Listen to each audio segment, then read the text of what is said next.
80 million. That's the number of children in the United States from ages 0 to 18.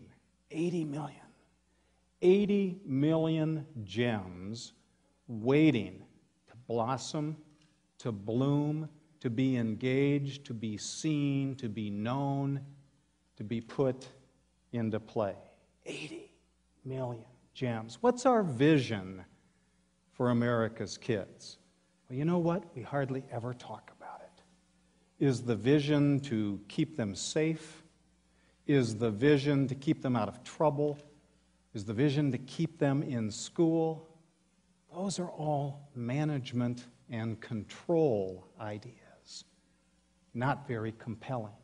What is our vision for America's kids? So, because I love to go around and interview people, just about everywhere I am in the world, particularly in the United States, I do like to ask adults, what is your highest aspiration for our young? Some interesting things happen. No one has ever said, oh, this child of mine, my fondest wish is that they will ace statewide benchmark math and science tests when they're 16. I've never heard anybody say, oh, my fondest wish is that this young person will help make America more competitive in the global economy. No, when you actually listen to people's statements about their dreams for our kids, you hear a very different language. Kids who experience joy, kids who are connected and engaged, kids who fall in love with their life and all of life, kids with kindness and generosity, kids who are happy, kids who contribute. That, my friends, is the language of human thriving. And it's the language of quality, isn't it? Not the language of quantity. Kids of joy, happiness, connection, engagement, fulfillment, kindness, compassion, generosity. The language of thriving. Here's something we know now based on a series of scientific studies, that only 1/4 of the 80 million, 1/4 of kids when they become high school students, are on a pathway to human thriving. The other 3/4 have fallen off that path. It's no longer about purpose and hope and connectedness and engagement and joy, but it's about being alone, it's about being empty, it's about being medicated, it's about being confused, and it's about being lost. Only 1/4 of America's teenagers stay on a pathway to human thriving. And I think I know why this happens. There's probably a lot of reasons, of course, but here's one key one. About 2,000 years ago, Plutarch, a Greek philosopher, I forget what his first name is, Frank, I think it was Frank Plutarch, Plutarch gave us one of the key axioms of human development, and that is that youth are not vessels to be filled, but fires to be lit. Fires to be lit. What he's talking about, and what we know in human development, is that the best of development is from the inside out, not the outside in. In this nation, we've forgotten that, by and large, and we do an awful lot of development, don't we, from the outside in. Fill the empty vessel with information, factoid, idea, ideals, values, expectations, and demands. Some of that's okay. But the real question of human development is letting this emerge in life. And what is this? What is this fire?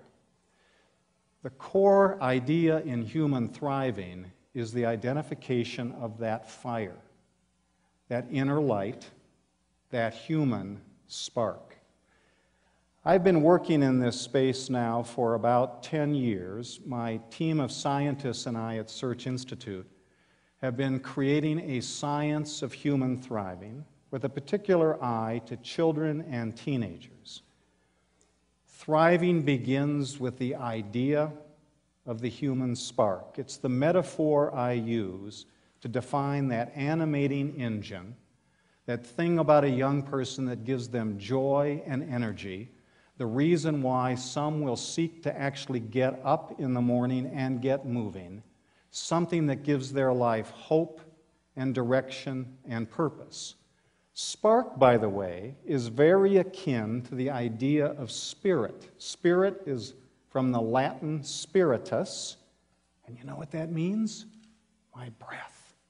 My breath put into the world with vigor and courage. My breath. It's the ultimate question to ask each other, and particularly to ask our young.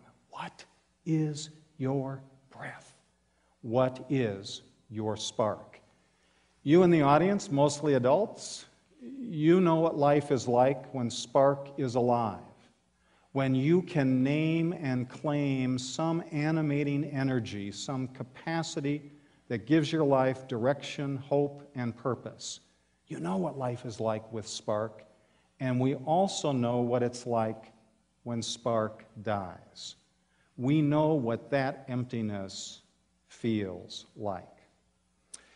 We've conducted a series of national representative sample studies in the last few years, numbering 6,000 or 7,000 middle school and high school kids, to inquire about their spark and the biography of their spark, and does anybody know, and does anybody care, and does anybody actually nourish this spark? The question, the initial question goes something like, tell me what it is about you that gives you joy and energy. What's going on in those moments when life feels the richest and the fullest with purpose and hope? What is your spark? I'm dying to know. Let me tell you some things that are incredibly fascinating about America's young people. 100% of middle school and high school students get the idea of spark in a heartbeat. They may not have used that word before, but once we tee it up, they know what it is we're talking about. And they'll oftentimes interrupt the interviewer and say, I know what that is. I know what that feels like. I know what it looks like. I could walk you into the cafeteria of my high school, and I could point out the kids with spark and the kids without. You can see it in the face, and you can see it in the body posture. 100% of kids get it. And then they say this, nobody's ever asked me this before. You really want to know what my spark is? Usually social scientists come in and they want to know about our drug use, our sexuality, our predilection to violence, our approach to school. Nobody has ever asked me to define my spark. 100% get it. 2/3 of America's young people can name at least one spark. A few can name 2, and a few can name 3. But 2/3 can quickly name 1.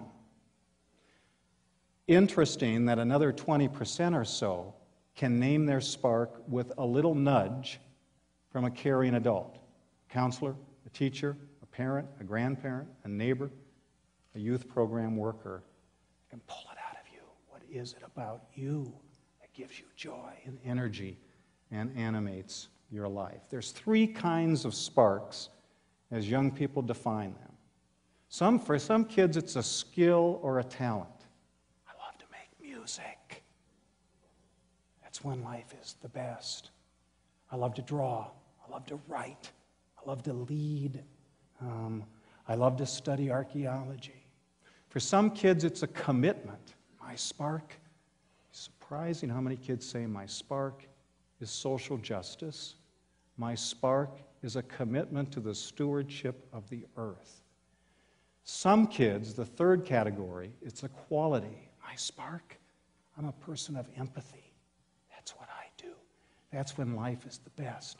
I'm the one other people go to listen to them. Awesome. First of all, right here, if you ever discover and name a kid's spark, say it back to them.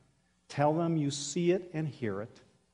Thank them for possessing it, because the spark in almost all cases is good and beautiful and useful to the world. But we never talk to our kids about seeing the human spark. There are at least 220 kinds of sparks that we have now categorized in America. Here's something I wish for every city we come from, that at some point